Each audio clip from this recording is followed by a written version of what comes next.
Look at that. Check, check, check. Check, check, check. Throw it on both ears. Here, check, check. This is taking us a long time to get here, but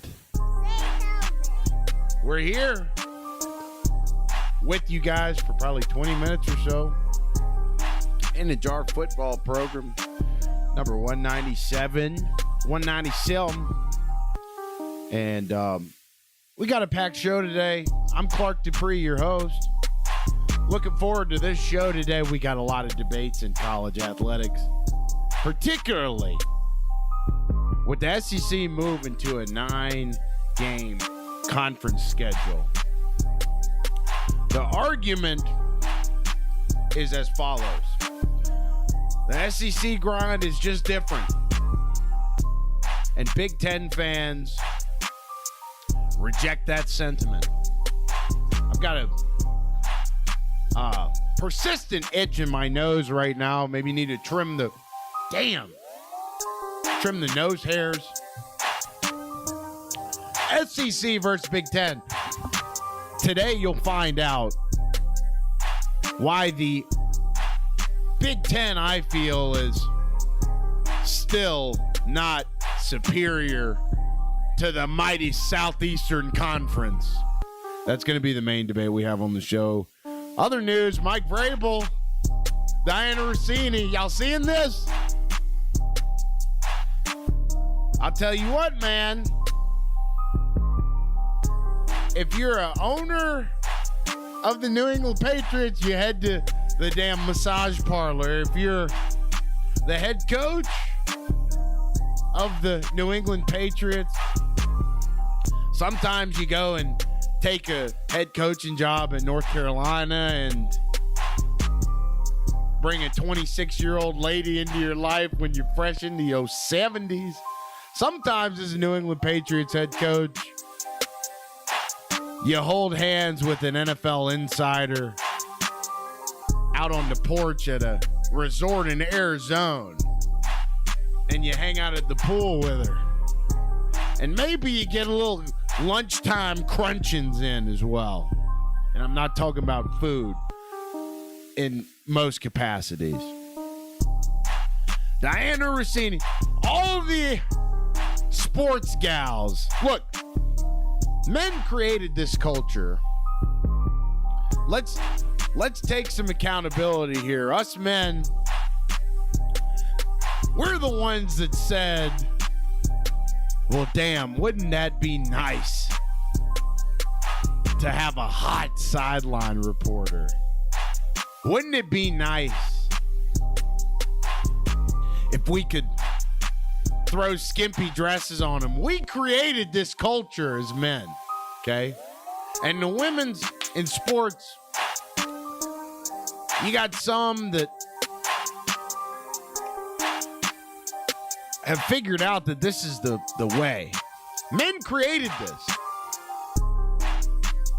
And they say, well, hell, I'm going to wear the skimpiest thing I can wear. I'm going to have relations with all the players and coaches. And they can't help it, man. They're just women. They're sweet, innocent little women. It's just interesting. You know, it seems like Adam Schefter is the only guy in this business, in the business of sports journalism, that does it right. That doesn't have to sleep around. That doesn't have to break anonymous Philadelphia Eagles insider stories to get where he wants to go. I just picked one of those pesky nose hairs. Not that y'all wanted to know that. Got another one. They're bugging me today, man. God. All right, so where do we start? I mean, that's really all I got on the Mike Vrabel situation. I tell you, has it been proven that they're sleeping together? No. It's the most viral thing on the internet. The last couple days, this is why I am grateful for the internet. The last couple of days, you have the Tiger memes from the Tiger arrest. And these memes the last couple of days They've absolutely fueled or fed families. And now that's kind of died out. And you've got the Mike Vrabel, Diana Rossini story taking the internet by absolute storm today. And maybe they are just very friendly. I saw a tweet from somebody, I can't confirm the source, that said Rossini is friends with Mike Vrabel's wife, that they're good friends. It might be a made-up thing. But the allegations are clear. Mike Vrabel might be the next New England Patriot to have a scandal of his own. This comes not a week after Mike Vrabel indirectly criticized running back Trevion Henderson for weighing in on the Jaden Ivey situation, the NBA player that was cut for speaking the truth, and backed it up with Bible verses. You know, the Bible is a historical document. There's a lot of good wisdom in it. There's also things in it that I don't agree with, ideologies in it that I don't agree with. But it's very ironic. Mike Vrabel, some would call it scandal. I'd be interested to hear what he says when he addresses the media for the first time after all of this. I'm surprised that Stephon Diggs hadn't given his old ball coach a little more side chick training. Coach, if you want to run around, here's how you do it. You come in through the back of the building. You exit through the back. You don't hang out on balconies in the middle of the desert where it's mountainous and TMZ reporters might be able to snipe you with a camera. You don't lock hands with your side piece up on a damn porch in the middle of a mountainous desert where somebody could be above you or at your level and see into what you're doing. I'm shocked Stephon Diggs hadn't given his old ball coach a little more side chick training. That's all I'm saying. Now, I understand I've never been a famous, influential person like Mike Vrabel has or is. I don't understand, or I haven't understood based on experience what it might be like to know that I'm potentially being watched at every single moment. You'd think that he'd be a bit more paranoid about that, Mike Vrabel. But there's a good chance that these are just photos and that he's doing absolutely nothing wrong. But I will say, a lot of female reporters have come out of the woodwork online today to speak in support of Rossini. But the problem is that these women coming out of the woodwork, these women in sports, these beautifully empowered women in sports, who don't sleep their way to the top at all unless they have to, coming out of the woodwork saying that just because a few bad apples in our industry,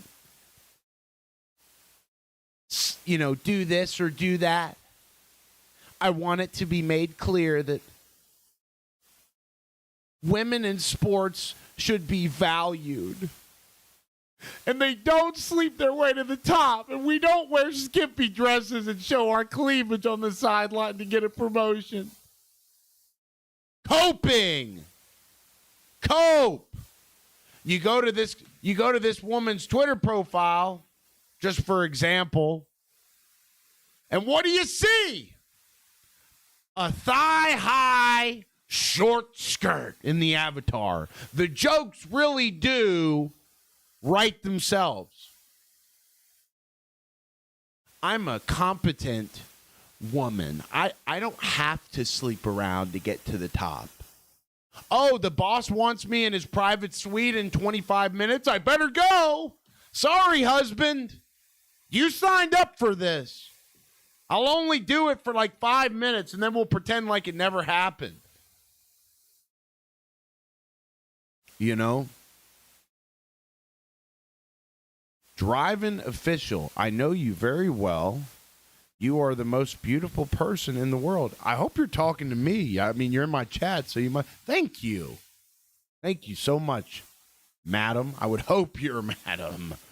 If you're a guy, dude, go to a Diddy party. You know what I'm saying? Either way, appreciate it. So that's my rant about Vrabel. Let's hit some college athletics because this is really the meat and potatoes of the episode today. You see the thumbnail, you see the title, SEC versus Big Ten. This is a sweeping debate. The Big Ten has swept national championships in with three different teams in football. 3 championships in a row. Hello, Caden W. 3 straight national titles in football for the Big Ten. Not that it matters, but they have a women's basketball championship this year. And then they won it a couple days ago in the men's basketball, all in a single academic year. It's the first time in the modern era that one conference has swept all 3 major college sports championships in 1 year. You would consider women's basketball a major college sports championship? I wouldn't. Sorry. Not sorry.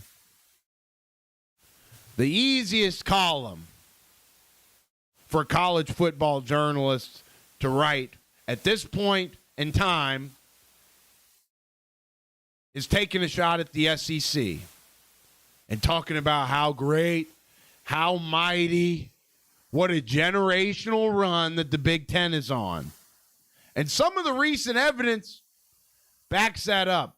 But let's dive in to what that really means. Okay? The SEC is going to be adding a 9th conference game in football this year. I don't know exactly why they're doing it, but for a fact, my logical explanation would be that they're playing 9 conference games because the Big Ten is playing 9 conference games. Now, something that has to be answered when you think about the College Football Playoff Committee in recent years is during those College Football Playoff Committee discussions, how important to the committee has strength of schedule really been? And there's not one college football insider, there's not one coach, there's not one AD, there's not one university president that has been able to answer that question. How much has strength of schedule been a factor with the College Football Playoff Committee? Because I'm telling you, man, if you're an SEC football program, think about what you've got week to week. A road game to measly old South Carolina, Williams-Brice Stadium.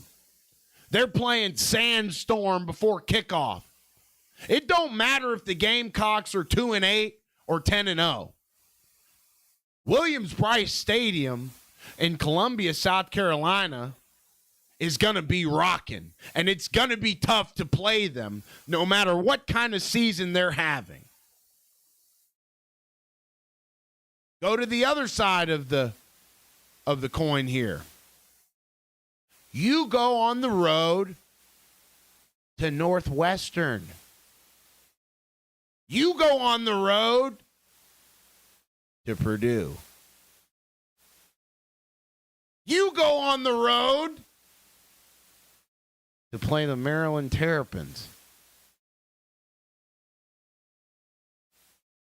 We're squared up at 9 conference games between SEC football programs and Big Ten football programs. Which 9-game gauntlet holds more weight? I'll wait. If you answer anything other than the Southeastern Conference, you're delusional and you're lying to yourself. Is a road game against Mizzou the same as a road game to Maryland? Let's be real here, guys. Part of the reason the Big Ten has had this run in college football for the last 3 seasons is because it's very apparent that the playoff committee has no means of measuring strength of schedule. A road game to LSU, no, let's not use that. A road game to Vandy is not equal to a road game at Northwestern. It's just not. Vandy is the punching bag of the conference. And I guarantee you that a road game at Vandy would be tougher than a road game at Purdue, a road game at Maryland, a road game at Northwestern. And those are just the programs in the Big Ten off the top of my head. I'm sure there's more. Minnesota? Are you kidding me? Nebraska? Are you kidding me?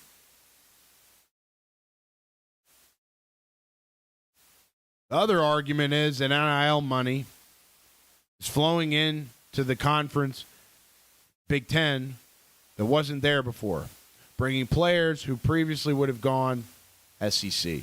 I think this is a lazy take, but maybe it isn't. You know, I'm sure that's partially true. Nick Saban said it himself.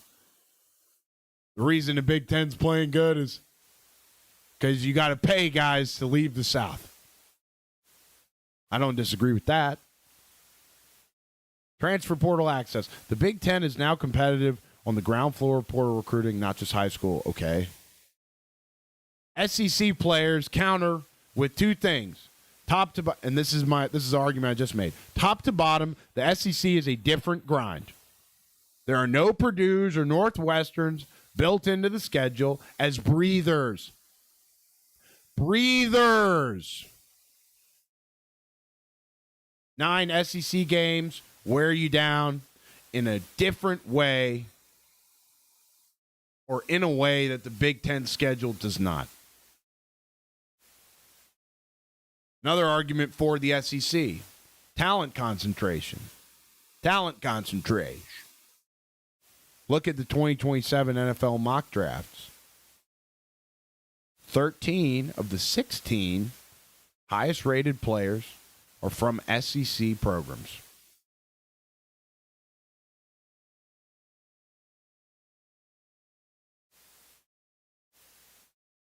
So you can argue strength of schedule all you want. You can argue about NFL prospects all you want. But in terms of results, the Big Ten has won 3 natties in a row in college football.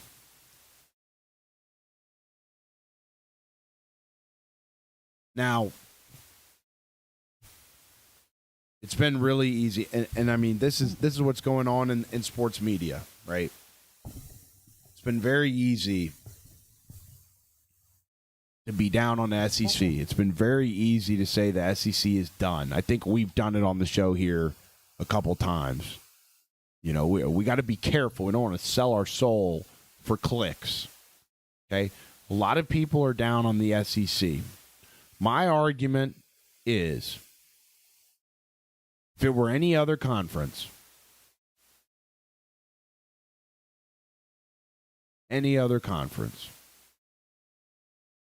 nobody would be saying a word.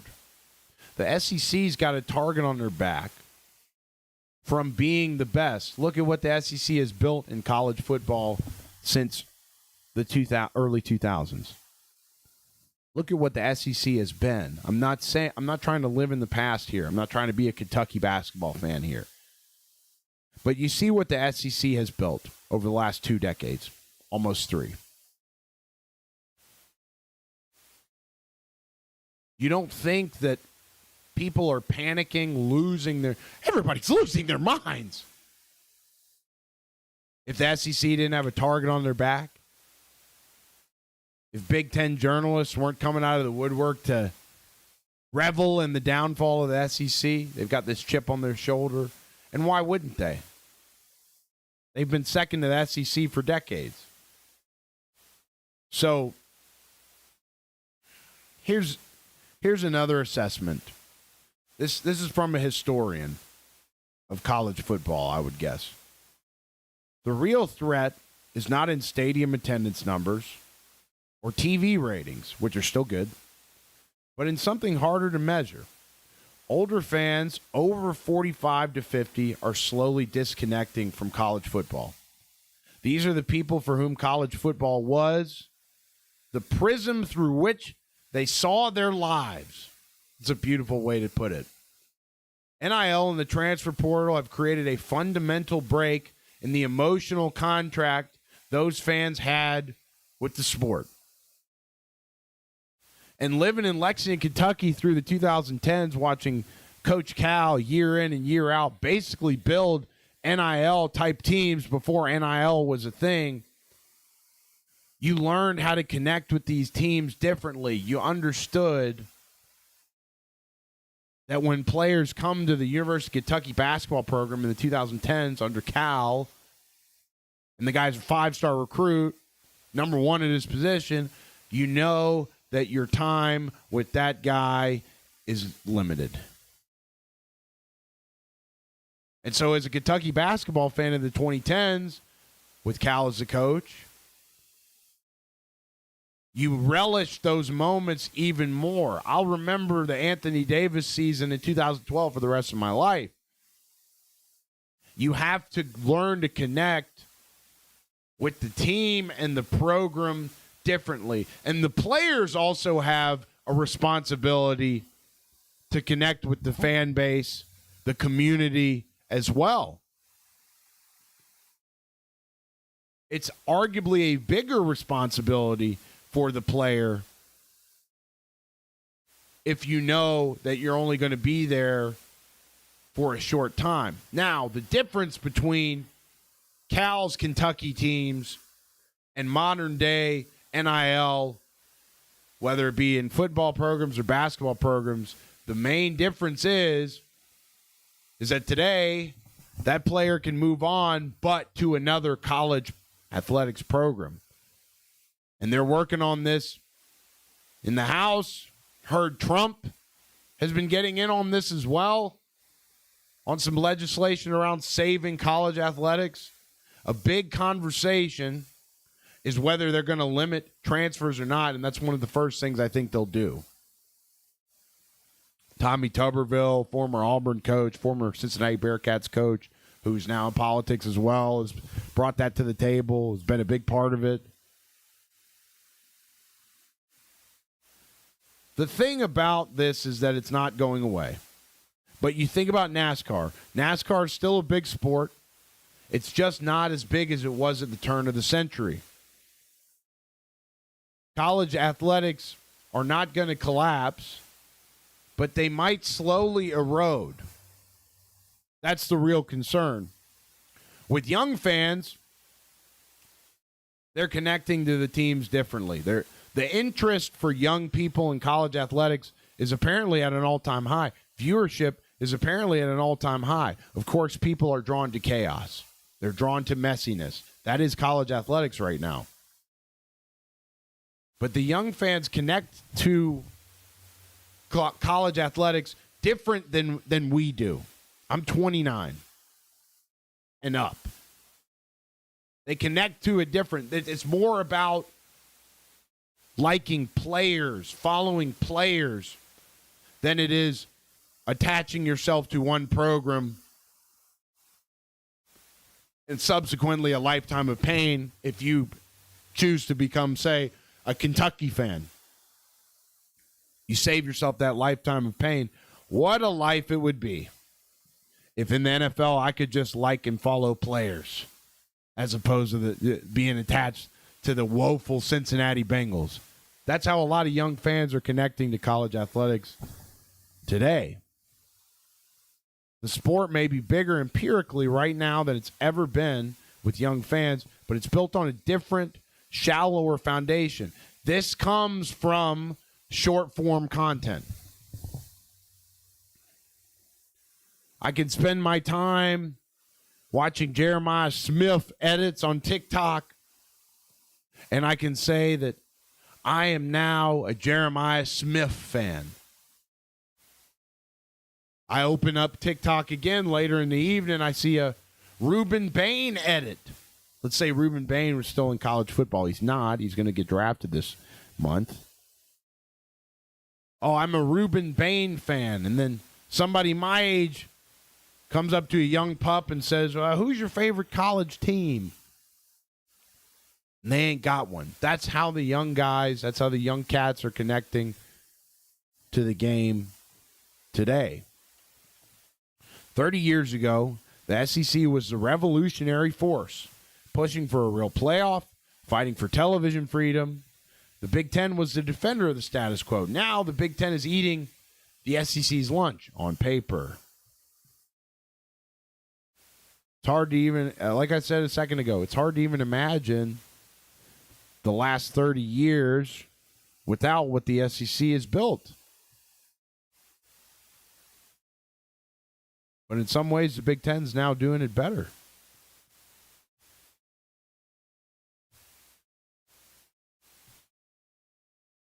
Charlie Baker, the president of the National Collegiate Athletic Association, has been making his rounds.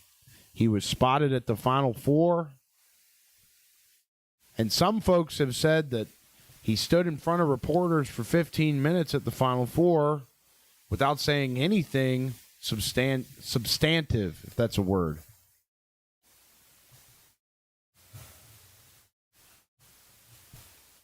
Every time a coach called asking what would change, the answer is nothing immediately. Where are we going with this? Okay, the clearest remedy here for college athletics is collective bargaining. A union, a players' association, a voice for the athletes and coaches, just like you got the NFLPA, just like you got the MLBPA, NBAPA. College football keeps pretending it's not a professional model, while SEC rosters hit $40 million, and every SEC school will be at a $20 million minimum next year. So the issue in college athletics right now, it seems, is the outright denial of what it is. Since the 70s, when Walter Byers was, I believe, the president of the NCAA,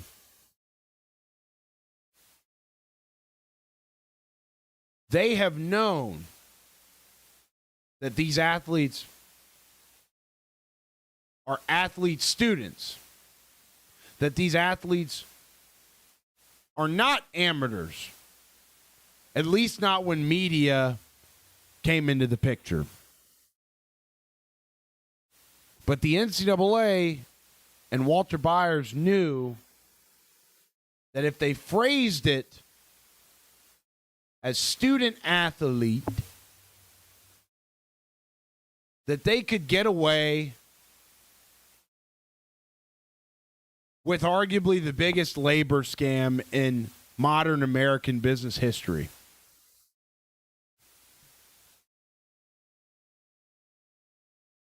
That internal dishonesty is finally coming to a head today. And there are folks in leadership positions throughout college athletics that continue to deny that truth. And that is why we're seeing no progress, no change, in college athletics right now. Everybody knows that something needs to change, but nobody seems to know exactly what to change now. And I think where the NCAA can start is being honest with themselves. It's really hard for people with huge egos to do. You think the Cincinnati Bengals front office is honest with themselves? I don't even need to answer that question. That's the problem here today, and that's how I'm going to leave y'all. We have a lot more to hit, but I got to go to wrestling practice. Make sure you guys subscribe to the channel if you enjoyed what you watched today. We do this every single weekday, Monday through Friday, anytime from 6 to 7 Eastern. It's when we start. And again, if the algorithm brought you here, I would imagine you love ball. If you love ball, you're going to adore our show. So if you haven't yet, hit that subscribe button. And turn on notifications, too, so you know when we go live. Try to be pretty consistent with the timing, but it's an hour buffer. Anywhere from 6 to 7 Eastern every day. It's when you can catch us. So turn on notifications as well. Double tap the screen. Do what you got to do, man. And be good. Be godly. Hopefully this show has helped you in some way. It's supposed to be comedic, informative. So with that, I'm going to head to wrestling practice. Fired up to the gills. And it's competition week. Look out for a jiu-jitsu vlog. Every time I compete in jiu-jitsu, we throw a vlog here on this channel. We got my second competition coming up this Saturday. We'll have that vlog out for you probably by Monday of next week. So there's plenty of reasons to subscribe, plenty of reasons to join the family. My name's Clark Dupree. This is In the Jar Football Program. Y'all take care now.